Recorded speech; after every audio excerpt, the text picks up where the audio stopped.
দেবব্রত চক্রবর্তী অর্থাৎ নাকাশিপাড়া নিবাসী, একজন সহৃদয় আইন মান্যকারী ব্যক্তি।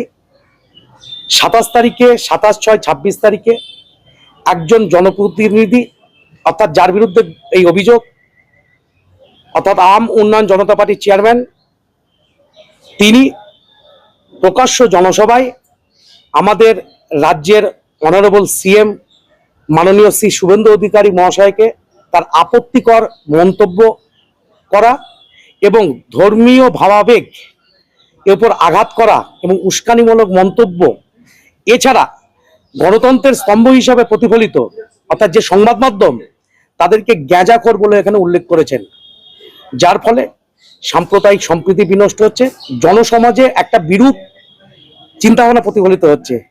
এই সমস্ত কিছুর প্রতিবাদ স্বরূপ আজকে কৃষ্ণনগর সিজিএম জেলা আদালতে অর্থাৎ তরুণ কুমার মণ্ডলের এজলাসে একটি কমপ্লেন কেস দায়ের করা হয়েছে। কি কি ধারা দেওয়া হয়েছে? এই মামলায় যে সমস্ত ধারাগুলি উল্লেখ করা হয়েছে অর্থাৎ 196, 299, 352, 353 ক্লজ 1 বিএনএস এ এই মামলা রুজু হয়েছে। এর প্রমাণস্বরূপ কি কি? এর প্রমাণস্বরূপ সংবাদ মাধ্যমে যে সমস্ত উক্তি তিনি করেছিলেন তার ছবি থেকে শুরু করে তার বক্তব্য থেকে শুরু করে আমরা সেখানে দায়ের করেছি মামলার সাথে। এর আগে তো নির্বাচন চলাকালীন বা নির্বাচনের থাকাকালীন বা বিভিন্ন সময় বিস্ফোরক মন্তব্য করেন এবং সেখানে একটু ল্যাঙ্গুয়েজও ইউজ করে, যার কাছে এখন প্রচলিত ভাষা সেটা ভাঙা। একটা জনপ্রতিনিধি হয়ে একজন অপর জনপ্রতিনিধিকে এরকম মন্তব্য প্রকাশ্য জনসভায় কখনো করা যায় না। এছাড়া সবথেকে গুরুত্বপূর্ণ সাম্প্রদায়িক বিদ্বেষ, তাতে কি হতে পারে, সম্প্রদায়ের মধ্যে বিভিন্ন রকম জাতপাত নিয়ে একটা ভেদাভেদ, হিংসা বা সাম্প্রদায়িক উত্তেজনা পরিস্থিতি তৈরি হতে পারে, সমাজে বিরূপ প্রভাব ফেলতে পারে।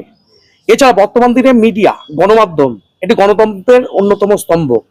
তা গণতন্ত্রের স্তম্ভ এই মিডিয়ার প্রতি যে কুরুচিকর মন্তব্য যদি করতে থাকে, তাহলে সাধারণ মানুষের এই গণতন্ত্রের প্রতি আস্থা অর্থাৎ এই সংবাদ মাধ্যমের প্রতি আস্থাটা উঠে যাবে।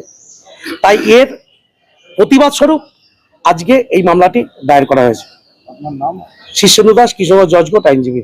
আরে একটা বিষয় যেটা হচ্ছে যে দেখা যাচ্ছে একটু মানে ভাইরাল হয়েছে সেই বক্তব্যটা যে আপনারা যে কেসটা শুভেন্দু অধিকারীর কাছে গিয়েছিল তামান্নার মা, সেটাকে নিয়েও কটাক্ষ করতে ছাড়েনি, এই বিষয়টা নিয়ে কি বলবেন? অর্থাৎ এই বিষয়টা আমাদের অনারেবল সিএম বা আমাদের সরকার কোনো রকম পার্টি রং না দেখেই যে আইনের শাসন প্রতিষ্ঠা করার জন্যই কিন্তু আজকে যে তৃণমূল সরকারের বা তৃণমূলের বিজয় মিছিলে, আলিফা আহমেদ তৃণমূলের বিজয় মিছিলে একটা বোমা নিক্ষেপ হয়, সেখান থেকে সেই বোমায় কিন্তু তামান্না সেই মারা যায়।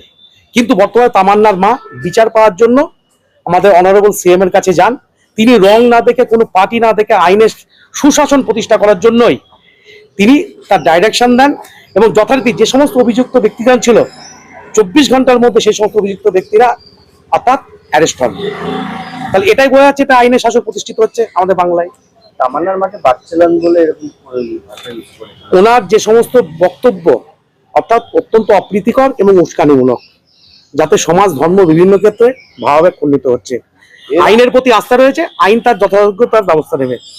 এর আগে আপনারা এরকম ধরনের বক্তব্য হুমায়ুন কবির করেছে, তখন কিন্তু কোনো অভিযোগ হয়নি বলে জানি, কিন্তু আজকে কেন করতে হলো? আজকে করতে হলো বিশেষ 3টে বিষয়ের ওপর। যে প্রকাশ্য জনসভায় অপ্রীতিকর যে ভাষাগুলি মুখে আনা একটা সাধারণ নাগরিক বা একটা সুস্থ মানুষের পক্ষে সেটা বলা সম্ভব নয়, এবং তার মাত্রাটা এতটাই অশালীন, যার জন্য আজকে আদালতে মামলাটা দায়ের করা হয়েছে। আপনার নাম? শীর্ষেন্দু দাস, কৃষ্ণনগর জজ কোর্ট আইনজীবী।